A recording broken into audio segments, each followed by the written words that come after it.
community. I hope everybody is staying safe and being blessed. Today just wasn't my day for some reason, but I'm feeling a little bit better. I did some things, like I did a facial, I did a wash and go. I put on one of my pieces that I created myself. It's a bodysuit and it made me feel good. Like, I really like it. Ladies, don't just tell me that you like it, because you can get one yourself. I make these. Just hit me up. My Instagram link is somewhere on my YouTube channel, so don't hesitate to click that. Check out some of my pieces that I have already made. But yeah, I feel so much like a goddess. I feel powerful. I just feel beautiful. Springish. But yeah, today I want to talk about the 5 steps of spiritual awakening. I ran into a video on YouTube. She was stating a lot of good things. Basically with these steps, I personally have gone through these steps, but I didn't go through it in the complete order that she gave. You probably didn't either. You probably experienced these steps and don't even realize it. So I'm gonna let you know what they are. So the first step is chaos or spontaneous. So you may have went through a spiritual awakening because you had a chaotic life, or you could have done it just spontaneously. Me, it was out of chaos. I have not had the perfect life. Reflecting back on my life, it's just, oh my gosh, I'm surprised I'm still here, because yeah, I'm definitely a strong person. But yeah, in my previous video, I believe the first one, I talked about my spiritual awakening. I believe I took this route sometime in October, November. So yeah, what basically led me there was a lot of chaos. Me and my daughter, we could have lost our lives last year. Basically what that story is, my baby, she was asleep. I wasn't. That very day, me and her dad had gotten into a huge argument. He ended up leaving, going to his mom's house. And before he left, he said to me that I was dead to him. That really did. It hurt me, because for one, those are some harsh words. 2, we don't say that type of stuff to each other. Like, that's just not cool. But yeah, my baby girl was asleep. I was waiting for a friend to come over so that I could vent, and you feel me, we could just chill. She was taking forever. So I'm like, yo, if she don't come, I'm gonna go to bed. Thank God I didn't go to bed, because if I would have went to bed, I don't think I would have woke up. So yeah, I was waiting on her. I'm sitting on the floor and I'm just like, yo, I'm about to go to sleep. Look down my hall, I keep seeing like a orange flash, like as if somebody was playing with the light switch. So I'm thinking it's my daughter. So I'm like, Irie, leave the light alone, go to bed, why don't you sleep? It kept happening. And I'm like, this little girl, like, mommy can't today. Come on now. I'm walking. I don't know if you guys can hear that, but that's my hand rubbing against my leather pants. I don't know if it's annoying. But yeah, I'm walking down the hall. The bathroom was like directly across from my room. Imagine my daughter was in my room. I walk into my room, as I look to the left, my whole bathroom ceiling is in flames. And I paused for a minute because I was just so shocked. I didn't understand what the fuck was going on. How the fuck is a ceiling on fire? Like, what the hell? I run in my room, I grab my baby, she wakes up. And as we're leaving out of my room, it startled her, because my baby ain't never seen no shit like that before. Neither have I. So she's now scared and she's crying. I'm crying because I'm scared. I don't understand why this is happening. Her dad wasn't even, like, he wasn't around. So I'm just like, oh my goodness. But yeah, as we're leaving out of my room, it's like the fire was spreading closer to the bathroom entrance, and it was actually dropping on the floor as well. So traumatizing. Anyway, as I'm leaving out of my apartment building, I'm on the phone with the fire department. My friend that I was waiting on, she's actually like walking to my building. So she's just like, what is going on? I'm like, yo, my house is on fire. So I'm on the phone with the fire department. I'm crying my eyes out. I then called my daughter's father. Well, actually, no, I called his mom, and I believe his mom called him. But yeah, that's how the situation went. After that event, my little cousin, her hair caught on fire. That was a traumatizing event. For one, have a child go through something like that, that's very traumatizing for them. She's a soldier. She did well, and she's great today. I just hate that it's something that she has to live with now. The third event was the most major one. my mom was on life support, and her health condition was so bad that the doctors, they weren't even able to tell us how long she'll be on life support. They couldn't tell us if she would ever wake up. Not to mention, I had just started a new job, so you start a new job, you're on probation. You can't be like being late, calling out, all that stuff. I was out of work for like 2 weeks, and I was just like, oh my gosh, I hope my job understands, because this is like, it was just so crazy. Through that whole situation, I just felt so lost. I didn't understand what was going on. I really felt like I was going to lose my mom. I've had friends that lost their mom and stuff like that. I don't know what it feels like to not have your mom still living. Like, I don't want to experience it. Granted, we don't have the best relationship in the world, but I would do anything to keep that lady here with me forever. So yeah, she had a real bad asthma attack. And the thing about my mom, she don't know how to sit down. She's always all over the place. She's always worried about everybody else. She's never worried about herself. So she wasn't taking good care of herself, and she ended up having a real bad asthma attack, and her lungs collapsed on her. That was so hard. After that third event, when I left from the hospital, I sat in the bathroom and I was just like, this is a message from God. It's too much happening. First, my bathroom ceiling catches on fire.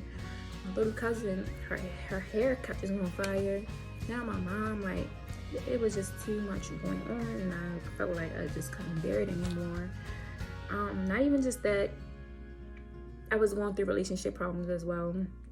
When we're in relationships, we tend to lose ourselves when we feel like we're losing that person for some reason, because we look for that person to bring us our happiness when we're supposed to be happy with ourselves. How can somebody else make you happy? You can't make your own self happy. That don't work. But yeah, I finally learned how to make myself happy and how to have inner peace.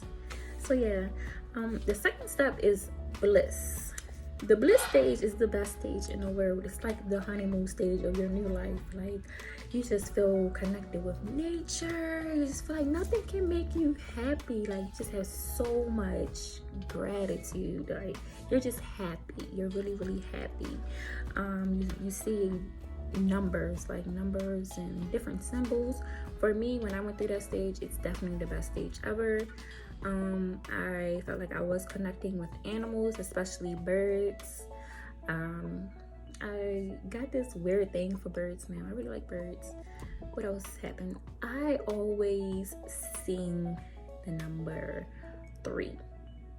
And I feel like 3 is actually my lucky number, because I still do see it. But yeah, I always sing the number 3. I always sing 1, 2, 3, 4. Always sing that, whether it's 123 or whether it's 1234, or if I was at work and that was somebody's order number. Like, it was just always number sequences, like 3, 3, 3, 3, 3, stuff like that. Remind you, that stage does not last forever. It just doesn't, unfortunately. But you can do things to like keep you happy and stuff. It's the welcoming, like, welcome to the spirit side. But yeah, it was very cool. The third one is the dark night. This stage can be pretty intimidating. It kind of reminds me of shadow work, like I talked about in my previous video. A lot of people like to stay away from shadow work. That's my neighbors. I don't know why you can hear them, but yeah. A lot of people try to avoid shadow work because it causes you to go through a lot of depression. Okay, they're finally in their house.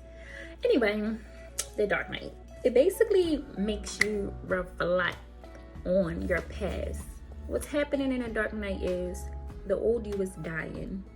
Everything that needs to be healed is revealing itself. So you're going to go through some depression. You're going to feel low. But people got to realize, in order for something to get better, it has to get worse. You got to let things just take its course. So yeah, I feel like the dark night is an important stage. It's basically like a purge. Like, the new you is just coming through, purging everything. The past you is uplifting, and it's vanishing, it's going away. It's revealing everything that need to be healed. Everything. Like I said, it's a hard step to go through, but it's the most important step ever. The most important step. The fourth step is void between your old you and the new you. So it's like the universe has you like stuck in between those two. Basically, it's like you're closed up in a cocoon and you're just waiting to be that pretty butterfly, you know? That's an important step too. It's not as important as the third one, but it's definitely good for the void, because now you can tell the difference between the two. You know the old you and you know the new you. It's like you're able to channel it all. The fifth step is groundedness. Wait, I said it was 5 steps. Yo, it is 6 steps. I told y'all, I don't know. Anyway, you're basically growing your roots. You're knowing who you are. You're knowing it's okay to feel your emotions. When you're feeling sad, you are allowing yourself to feel sad. And that's another thing. What we do is we don't allow ourselves to feel emotion. When a lot of people are angry, what do? They go to drugs, or they go to alcohol, or they run to sex. You're covering up your emotions. You have to be able to feel it. It's okay to be angry. It's okay to be sad. If you let yourself know that those emotions are okay, you're gonna know how to work with those emotions. The 6th step is purpose or mission. So basically, finding out what your purpose is, finding out what is your mission. Why am I on the spiritual side? Is it because I was tired of my chaotic life? Am I here to help other people? It's just something that you need to figure out. Now that we got those 6 steps, I said 5, it's really 6. I hope that you will be able to narrow those down. If you have within those steps, tell me about it. Which step are you in? Which steps have you experienced? Like, I want to know these things. For me, like I said, honestly, let me tell y'all. Let me look at this and tell y'all which steps I have actually went through. I went through the chaotic step. I went through the bliss and the dark night, the void. I think the 6th step is the step I haven't did yet. I'm still finding out my purpose. I don't know what my true purpose is yet. But now I want to talk about the difference between your inner voice, like the thoughts, that voice that you hear, and your intuition. People don't know the difference. I didn't know the difference, and I'm gonna tell you. So let me think of an example. Let's say you're in school and you get bullied by that same one person. And he always wears this blue jacket. He's real big. So when you're in school, oh my god, I just broke my damn necklace. Wow. But yeah, when you're in school, what are you gonna do? You're gonna try to avoid that big bully. And every time you see a person that's big with that blue jacket, you're gonna always run to the other side or in the other direction. It's your voice is telling you, oh my gosh, that's him, I need to run. That's not your intuition. Your intuition did not say go that direction. Your intuition doesn't have a voice. The difference between your inner thoughts and your intuition is non-verbal. It's all about the emotion and what you're feeling. So a scenario for your intuition. Let's say you're at a party, at work, whatever. You meet a new person. When you meet this person, whenever they are around you or whenever they talk to you, you just feel unsettled. Like you feel nervous, you feel a lot of anxiety. Your heart is like, you feel like a flutter, or you feel a flutter inside your stomach or something. That's your intuition telling you this person not right. And it's your job to figure it out and to immediately leave that person alone. That is your intuition. Intuition is not verbal. It will never be verbal. It's always going to be an emotion. It's going to be what you feel inside of your body. Now, I will let you know, your thought, that voice, your ego is going to try to fight this intuition. For one, the ego doesn't like competition and it doesn't want to feel like it's losing its power. Some things that you can do though to stop your ego or your thoughts from trying to like disturb you from figuring out your intuition: quiet your mind. When you meditate, just quiet your mind. Feel the energy, and anytime you feel like a thought is about to come or that voice is about to start speaking, just say to yourself, it's okay. We're fine. I'm fine. If you repeatedly do that stuff, I promise you, you are going to nail the spiritual awakening. Like, you really are. It's just all about emotion, and it's all about you. You have to get you together first. Get that ego together. Tell the ego, we can't keep doing this no more. You ain't gotta kill it completely, but you gotta let it know the rights and the wrongs. So yeah, I think that is all for today. I don't know if I have any other things to talk about. Now my videos, they aren't scheduled time. Like, I don't have like a specific day when I'm gonna make a video or a specific time. I just more so do things when it's anything on my heart that I feel like I need to talk about. So if you ever run into my video, it's not a coincidence. I promise you, it's for a reason. So yeah, ladies, don't forget to get one of these cute little, get one of these. Oh my god, I had it snapped and it unsnapped. But yeah, please support Black businesses and I will get you right. I promise I will. I feel like a goddess. But yeah, that is all, guys. Thank you so much. Stay blessed and stay safe.